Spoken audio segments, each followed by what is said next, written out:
It has been confirmed the suspect was in the security database commonly known as the Terror Watch List, which contains an estimated 400,000 names. But he was not on the shorter no-fly list of an estimated 3,400 people who were deemed to be explicit threats to aviation. Joining us now is the ranking Republican on the House Homeland Security Committee. Congressman Peter King joins us from his home in New York.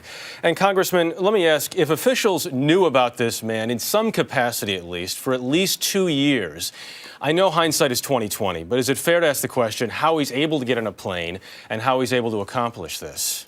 Absolutely. That's a question that has to be answered. I know yesterday, almost immediately after the incident occurred, the government knew of this man. There was a file on him. Why he was not on a no-fly list, or at least on a list where he would have been subject to secondary screening, where you would have had an air marshal on board with him, to keep an eye on him.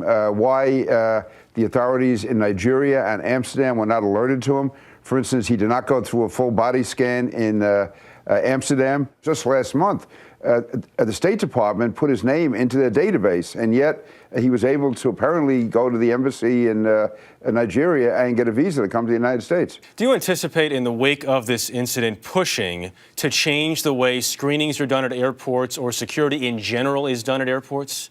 Yeah, we're going to have a full after-action report on this. First of all, to see the type of explosives and what type of device he had with him, to see whether or not the screening should be changed at the airports for that purpose. Also, we have to make sure that there was no political correctness here. I hope this is not similar to the case in Fort Hood, where I thought Major Hassan definitely should have been court-martialed based on the records I've seen, and yet the government apparently did not want to offend him. Congressman, is this a blip, or does this bring about long-lasting changes in the way we fly? I think, first of all, we have to be positive. We ducked the bullet this time. We are in really a twilight struggle with Islamic terrorism. They are constantly adapting. We have to constantly adapt to stay ahead of them. So, yes, I expect there will be changes made, but there'll be changes for the better, changes to make us more safe and more secure. Congressman Peter King joining us from his home in New York. Congressman, we appreciate the time. Thank you very much.